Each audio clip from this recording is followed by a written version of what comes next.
Coach, un Sénégal qui court toujours après son premier trophée continental. Est-ce que vous êtes près du but pour ce trophée continental?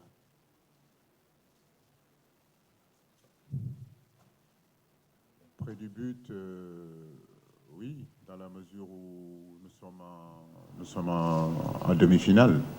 C'est vrai que ça fait plus de 13 ans que le Sénégal n'est pas arrivé à ce niveau-là. Donc forcément, arrivé à ce niveau-là, on a de l'espérance, on a de l'espoir. Mais nous savons que le plus difficile est à venir avec ce match contre la Tunisie demain. Et puis, bien sûr, nous espérons aussi arriver à pouvoir jouer une grande finale aussi qui nous suit depuis 2002.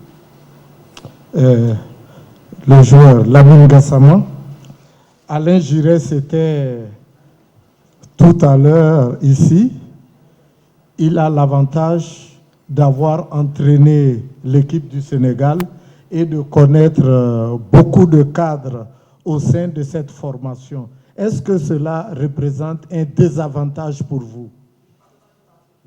Non, pas du tout, parce que j'estime que l'équipe a aussi bien travaillé et bien progressé depuis toutes ces années. C'est vrai qu'il a été présent pour le Sénégal, mais aujourd'hui on est sur autre chose, c'est-à-dire que le groupe a très bien évolué, on l'a démontré lors de ces 4 dernières années. Maintenant, il faut s'appuyer sur ce que le Sénégal sait faire et se focaliser que sur nous. Ok, question.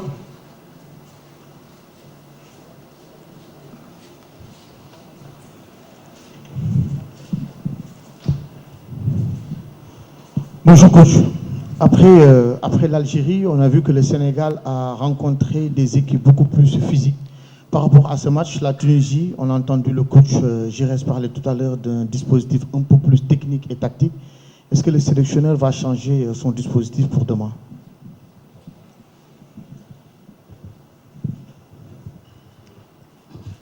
Non, on va être dans la continuité de ce que nous sommes en train de faire depuis le début de cette compétition.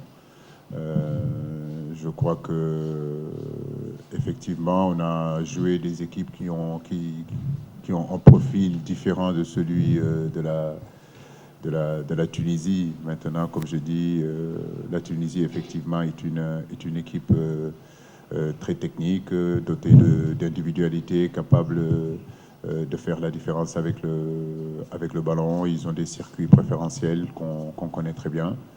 C'est un autre football, mais ça demeure quand même un match très compliqué qui nous attend. Donc nous, on va rester dans ce que nous avons toujours fait.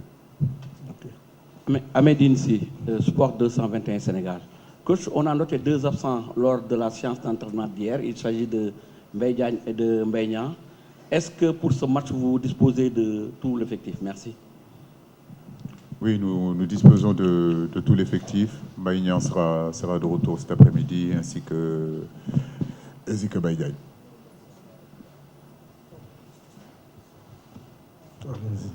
Bonjour coach, Adam Kande, 2S. Juste une question. Vous jouez contre un entraîneur qui a eu à coacher le Sénégal et qui dit connaître votre équipe. Donc, ça vous fait quoi d'affronter un tel entraîneur qui dit connaître votre équipe? Non, je crois qu'aujourd'hui, c'est pas Aliou Cissé et Alain Giresse. C'est la Tunisie contre le Sénégal. Donc, j'ai envie de dire que dans le football moderne, on se connaît tous. L'Afrique est à la fois très grande et très petite. Et le football est une grande famille, mais c'est aussi une petite famille. Donc, ce que l'adversaire fait, d'habitude, on le sait. La Tunisie, on les a joués en 2017, même si l'équipe a évolué depuis 2 ans. La Tunisie fait partie des grands de ce continent-là. Donc, je crois que nous allons nous atteler à nous occuper surtout de ce que nous sommes en train de faire, plutôt de ce que Alain peut dire. Alain, c'est vrai, il connaît très bien le Sénégal, mais nous aussi, on connaît la Tunisie. Bonjour coach, bonjour Gassama.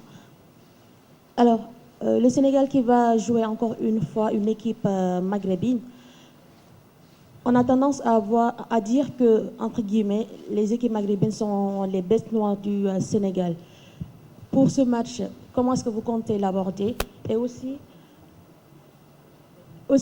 quelle est votre appréciation par rapport à cette équipe égyptienne? Une question pour deux. Tunisienne, du moins. J'ai répondu tout à l'heure à la même question. Comme je vous l'ai dit, la Tunisie est une équipe très intéressante. C'est une équipe qui évolue dans un schéma pratiquement 4-3-3, parfois qui est capable d'évoluer en 4-2-3-1.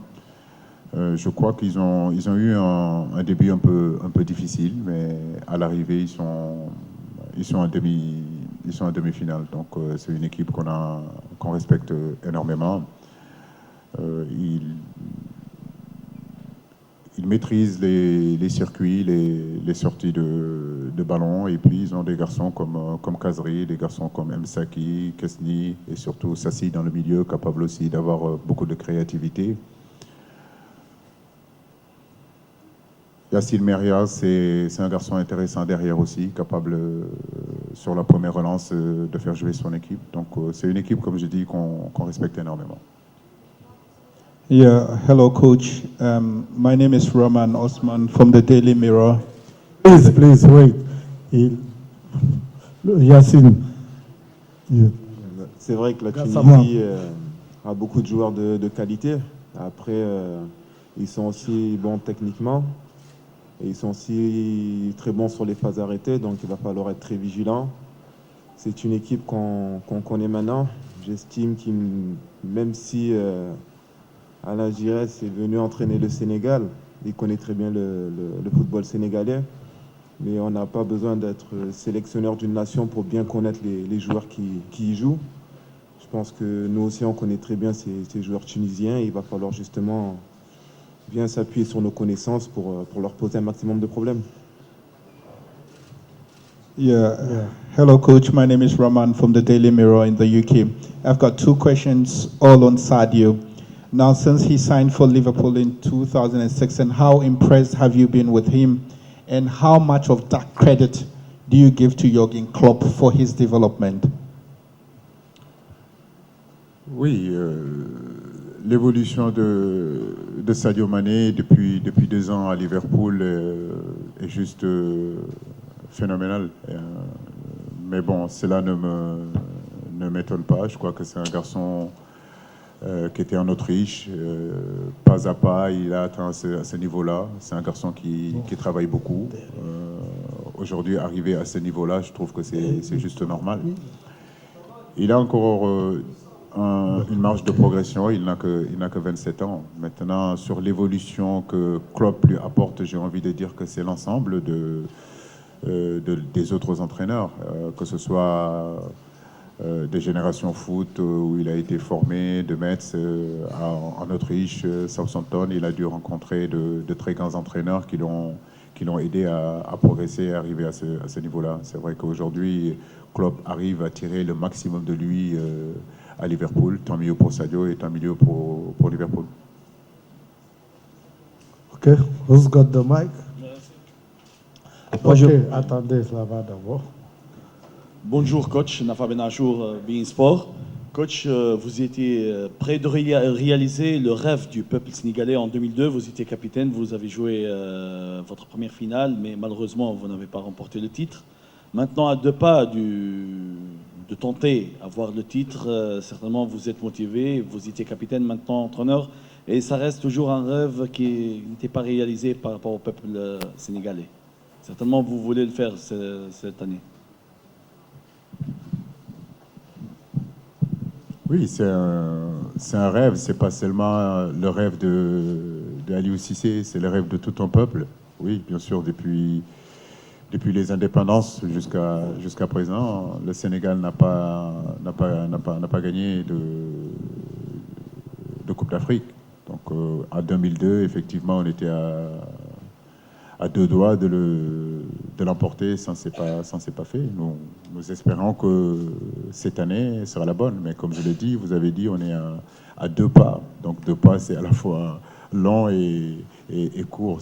Donc il y a la Tunisie, il y a demain un match qui peut vraiment nous donner encore plus d'espoir, plus de confiance, mais il faut passer d'abord ce match-là. Notre philosophie, c'est d'entamer les matchs les uns après les autres. Aujourd'hui, c'est la Tunisie. Je crois qu'on est tous concentrés à rentrer sur ce terrain et essayer de jouer notre meilleur football et, Inch'Allah, avoir la victoire. Bonjour coach, Ibrahim Mboup, RTS Sénégal. Coach, vous avez ramené le Sénégal à la Coupe du Monde après 16 ans d'absence. Vous avez réussi à ramener également le Sénégal en demi-finale de CAN après 13 ans. Et dans cette CAN, on vous a senti plus à l'écoute, plus réactif dans vos choix qui ont été souvent payants. Est-ce que les 4 années que vous avez déjà passées dans la tanière vous ont permis de revoir votre façon de coacher? Est-ce que ces 4 années vous ont fait de Aliou Cissé un coach plus mature? Ça, c'est la première question. Maintenant, une question pour Lamine Gassama. Vos débuts en sélection ont été difficiles. Mais dans cette CAN, on a vu un Lamine Gassama très solide derrière et qui n'hésite pas à apporter ce plus offensif. Comment vous expliquez cette métamorphose? Merci.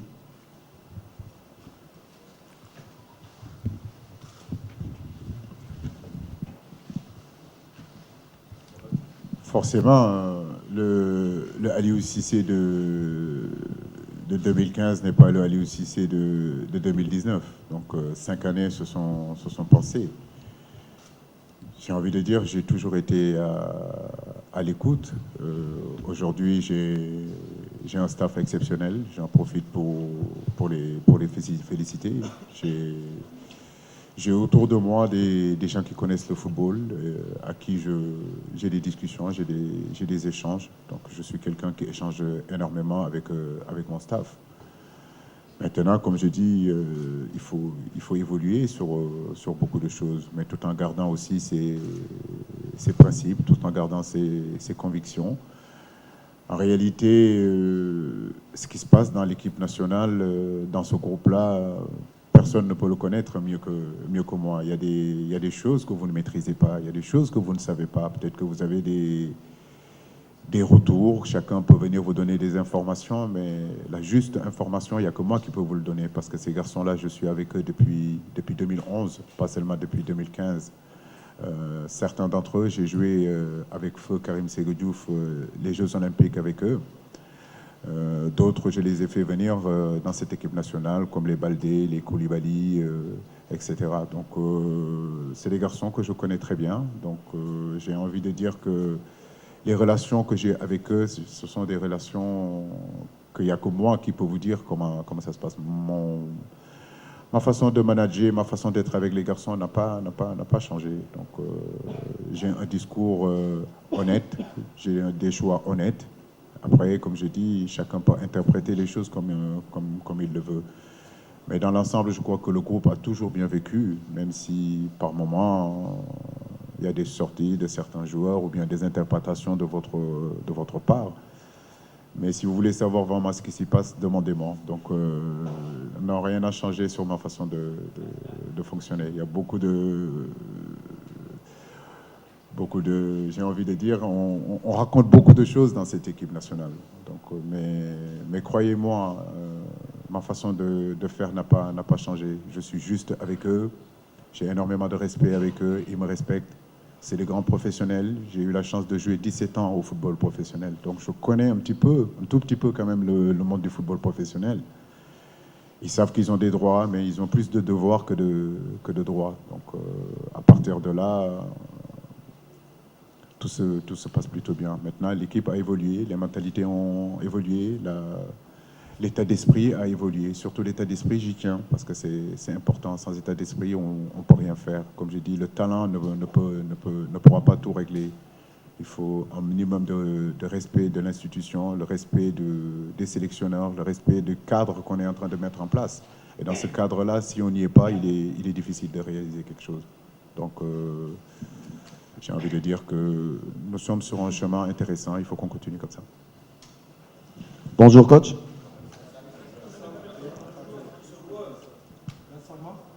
Oui, c'est vrai qu'en équipe nationale, j'ai eu des débuts assez difficiles.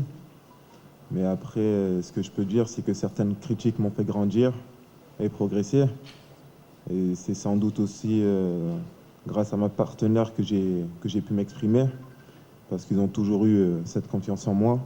Aujourd'hui, on a un groupe de qualité qui bosse ensemble depuis 4 ans, un staff technique très compétent qui croit énormément aux joueurs. Donc je pense que le Sénégal aujourd'hui constitue une famille. Et depuis ces 4 dernières années, on peut nettement montrer notre progression. Et aujourd'hui, si je suis toujours là, c'est en grande partie grâce à mes partenaires qui m'ont toujours soutenu. Et je suis très fier aujourd'hui de faire partie de ces 23. Bonjour. Merci. Attendez, s'il vous plaît. Donc, ça va être nos 2 dernières questions du fait que le Sénégal est venu avec 10 minutes de retard. S'il vous plaît, là-bas, madame. Une question pour Gassama. Gassama, à ce stade de la compétition, vous joueurs, est-ce que vous avez mesuré le poids de l'enjeu de cette rencontre? Est-ce que vous êtes conscient que vous joueurs, vous devez quand même décider le sort du Sénégal dans cette compétition? Oui, on est très conscient de l'enjeu. Maintenant, on est tous mobilisés et très concentrés pour faire ce match. On sait qu'il y a beaucoup d'attentes au Sénégal. Et nous aussi, on a envie de marquer l'histoire du football sénégalais. Donc, dans nos têtes, il n'y a pas de calcul. On va donner le meilleur de nous-mêmes, comme on l'a fait durant cette compétition. Et je pense que tous ensemble, on peut y arriver. Et je pense qu'il va falloir aussi l'aide des 16 millions des Sénégalais qui sont derrière nous. Et je pense que tous unis et tous ensemble, nous pouvons le faire. Oui. Bonjour coach. La dernière question. Bonjour. Adel Hadji de la CAF. Coach, vous représentez avec le sélectionneur de l'Algérie, Djamel Belmadi, la nouvelle génération des entraîneurs africains, des entraîneurs locaux. Estimez-vous qu'il est temps maintenant pour vous, entraîneurs africains, que vous soyez plus appréciés, surtout dans ces tournois-là? Et vous êtes en demi-finale de la CAN Total. Apprécié, oui, moi je me suis toujours senti apprécié par le monde du football. J'ai pas beaucoup de choses, j'ai pas envie de prouver quoi que ce soit. Je suis là, la Fédération sénégalaise de football m'a fait confiance. Augustin Senghor et le comité exécutif m'a fait confiance. Aujourd'hui, ça me fait plaisir que sur 24 nations de la CAN, il y a pratiquement plus de 14 entraîneurs, j'ai envie de dire, issus du cru. Cela prouve que les fédérations font de plus en plus confiance à l'expertise locale. En 2016, sur 16 équipes, il n'y en avait que 4. Donc aujourd'hui, sur 24 équipes, il y en a 14. Donc je pense que c'est quelque chose de très intéressant. À nous d'avoir confiance en nous, à nous d'avoir confiance en nos fils, à nous d'avoir confiance en nos entraîneurs, de savoir que nous sommes capables tactiquement de mettre en place des choses, nous sommes capables de manager des équipes, même si quand on est local, c'est beaucoup plus compliqué quand on est expatrié. Mais je crois que petit à petit, la donne est en train de changer. J'ai envie de dire que beaucoup de pays africains sont en train de s'imprégner de ce que la Fédération sénégalaise de football est en train de faire avec Aliou Cissé depuis 4 ans. Et cela me fait très très plaisir. Merci, c'est la fin de notre conférence de presse et nous souhaitons bonne chance au Sénégal.